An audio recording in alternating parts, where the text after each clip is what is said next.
Hi guys, I'm here with the amazing and beautiful Laura Sykora, and I'm really inspired by your story. So I wanted you to share a little bit about kind of how this all came about, because I know you started posting your pictures of yoga on Instagram primarily to keep track of your progress with your own practice. Is that right? Yes, but it was actually my 13-year-old niece who I was over at my brother's house one day, and she goes, "Oh, you gotta follow me on Instagram." And I kind of looked at her and said, "What the hell is Instagram?"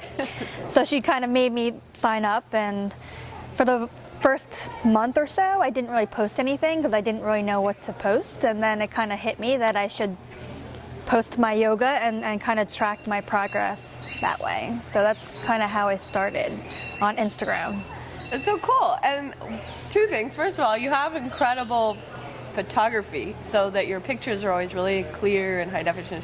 The other thing that I think is really interesting is that it's always like, most of the time, it used to be anyway, in the same spot, like in your backyard, right? Yes. So you kind of see the seasons, which is like actually I think one of the coolest things.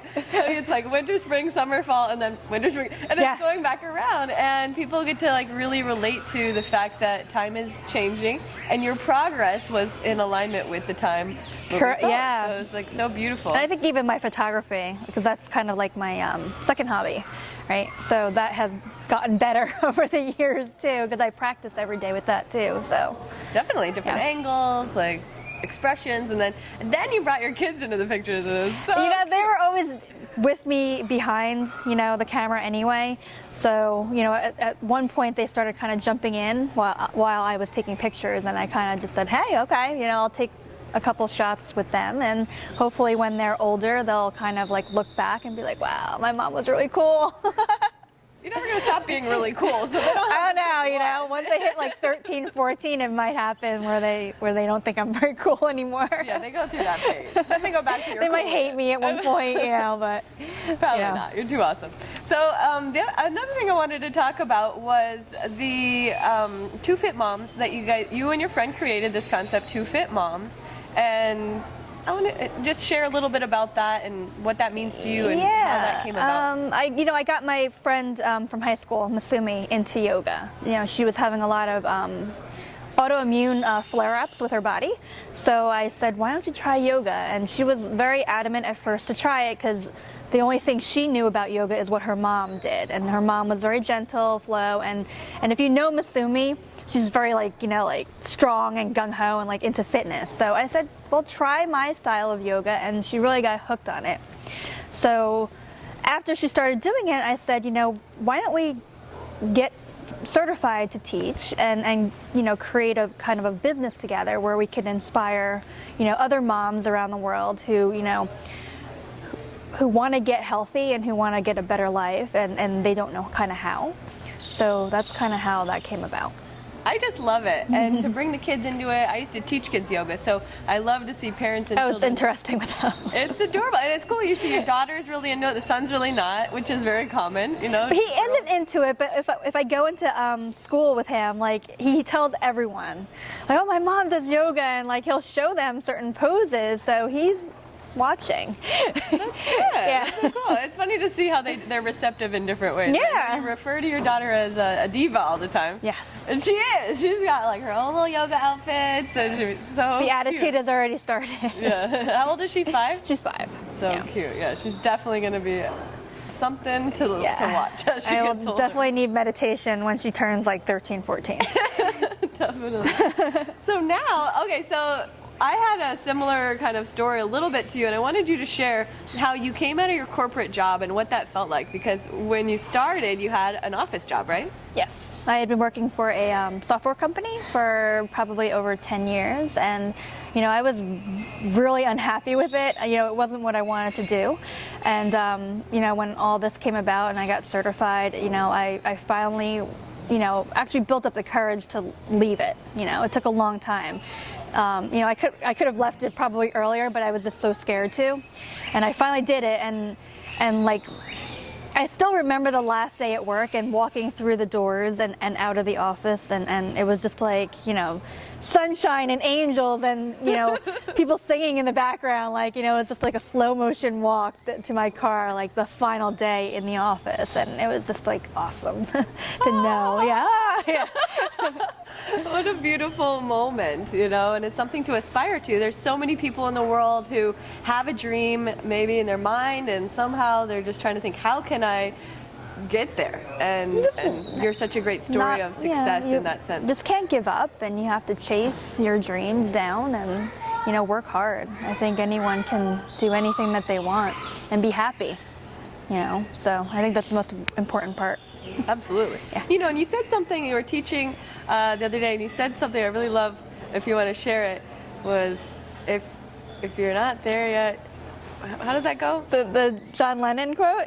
Okay. Everything will be okay in the end. If it's not okay, it's not the end. I love that. It's such a good reminder, because a lot of times people are aspiring towards something and they're like, oh God, it's never going to happen, and so they want to like maybe give up. And they're struggling or whatever to get to some kind of dream or goal, even if it's just a yoga pose, or maybe it's the aspiration to start a new business or move career or move into a new country or whatever it is, have a relationship, and I love that. Say it again. Everything will be okay in the end. If it's not okay, it's not the end. Thank you. I love that so much.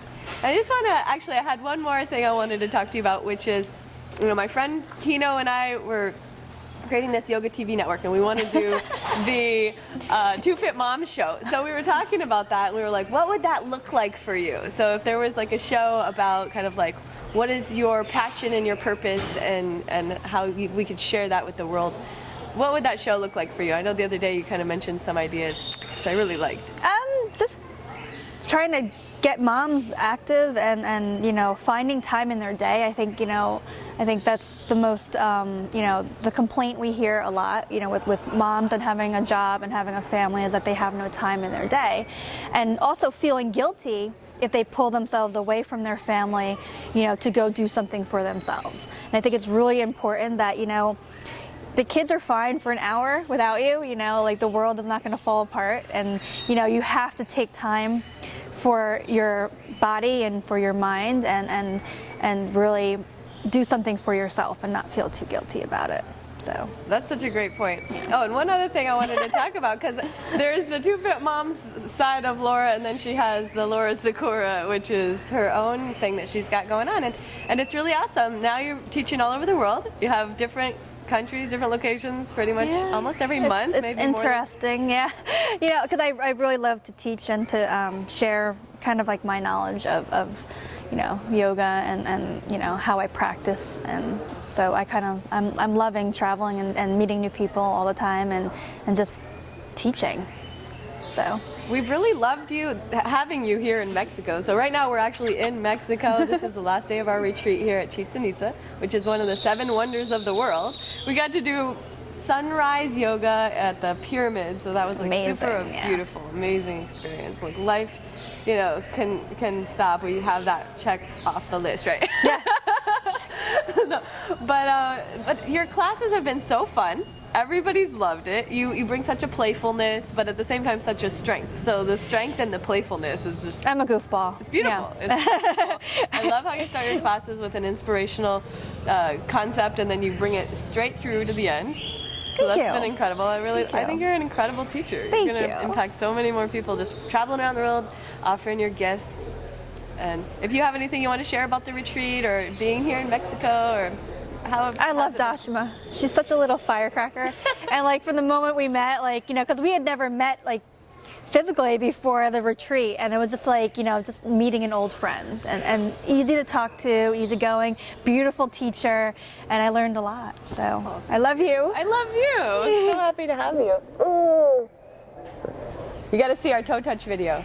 She's amazing. Her toes are like way up here. Yes. Thank you so much for being here. I love you. I love you too. Namaste. Namaste.